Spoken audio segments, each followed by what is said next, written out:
ಪೆರ್ಡೂರು ಪದ್ಮಕಮಲ ಸಂಜೀವಿನಿ ಗ್ರಾಮ ಪಂಚಾಯತ್ ಮಟ್ಟದ ಒಕ್ಕೂಟದಲ್ಲಿ ಲಕ್ಷಾಂತರ ರೂಪಾಯಿ ಹಣವನ್ನು ವಂಚನೆ ಎಸಗಿದ ಪ್ರಕರಣಕ್ಕೆ ಸಂಬಂಧಿಸಿದಂತೆ ದಂಪತಿಯನ್ನ ಹಿರಿಯಡ್ಕ ಪೊಲೀಸರು ಬಂಧಿಸಿದ್ದಾರೆ.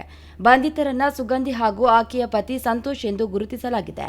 ಪದ್ಮಕಮಲ ಸಂಜೀವಿನಿ ಗ್ರಾಮ ಪಂಚಾಯತ್ ಮಟ್ಟದ ಒಕ್ಕೂಟದಲ್ಲಿ ಮುಖ್ಯ ಪುಸ್ತಕ ಬರಹಗಾರರಾಗಿ ಕರ್ತವ್ಯವನ್ನ ನಿರ್ವಹಿಸುತ್ತಿದ್ದ ಸುಗಂಧಿ 2023ರಿಂದ 25ರವರೆಗೆ ಸಾಲದ ಮರುಪಾವತಿ ಹಣವನ್ನ ರಿಜಿಸ್ಟರ್ನಲ್ಲಿ ನಮೂದಿಸಿ ಒಕ್ಕೂಟದ ಬ್ಯಾಂಕ್ ಖಾತೆಗೆ ಜಮೆಯನ್ನ ಮಾಡಲಿಲ್ಲ.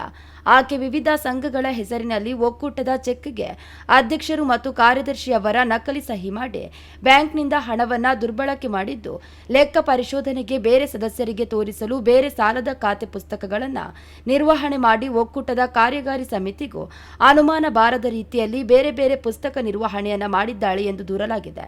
ಹೀಗೆ ಸುಗಂಧಿ ಮತ್ತು ಆಕೆಯ ಗಂಡ ಸಂತೋಷ್ ಒಕ್ಕೂಟದ ಒಟ್ಟು 23 ಲಕ್ಷ ರೂಪಾಯಿ ಹಣವನ್ನ ತಮ್ಮ ಸ್ವಂತಕ್ಕೆ ಬಳಸಿಕೊಂಡು ವಂಚನೆ ಮಾಡಿರುವುದಾಗಿ ದೂರಲಾಗಿದೆ. ಅದರಂತೆ ಹಿರಿಯಡ್ಕ ಪೊಲೀಸ್ ಠಾಣೆಯಲ್ಲಿ ಪ್ರಕರಣವು ದಾಖಲಾಗಿತ್ತು. ಉಡುಪಿ ಡಿವೈಎಸ್ಪಿ ಬೆಳ್ಳಿಯಪ್ಪ ಕೆಯು ನಿರ್ದೇಶನದಂತೆ ಬ್ರಹ್ಮಾವರ ಪೊಲೀಸ್ ವೃತ್ತ ನಿರೀಕ್ಷಕ ಗೋಪಿಕೃಷ್ಣ ಮಾರ್ಗದರ್ಶನದಲ್ಲಿ ಹಿರಿಯಡ್ಕ ಎಸ್ಐಗಳಾದ ಪುನೀತ್ ಕುಮಾರ್ ಮತ್ತು ವಿಠ್ಠಲ ಮಲವಡಕರ ಹಾಗೂ ಸಿಬ್ಬಂದಿಗಳು ತನಿಖೆಯನ್ನು ನಡೆಸಿ ಆರೋಪಿಗಳನ್ನು ಜುಲೈ 6ರಂದು ವಶಕ್ಕೆ ಪಡೆದು ಠಾಣೆಯಲ್ಲಿ ಬಂಧಿಸಿ ವಿಚಾರಣೆಗೆ ಒಳಪಡಿಸಿದರು. ಮೇಲ್ನೋಟಕ್ಕೆ ಸುಗಂಧಿ ಹಾಗೂ ಆಕೆಯ ಗಂಡ ಸಂತೋಷ್ ಸೇರಿಕೊಂಡು ಸಂಘದಲ್ಲಿ ವಿವಿಧ ಸದಸ್ಯರ ಹೆಸರಿನಲ್ಲಿ ನಕಲಿ ಸಹಿ ಹಾಕಿ ಹಾಗೂ ದಾಖಲೆ ಸೃಷ್ಟಿಸಿರುವುದು ಕಂಡುಬಂದಿದೆ.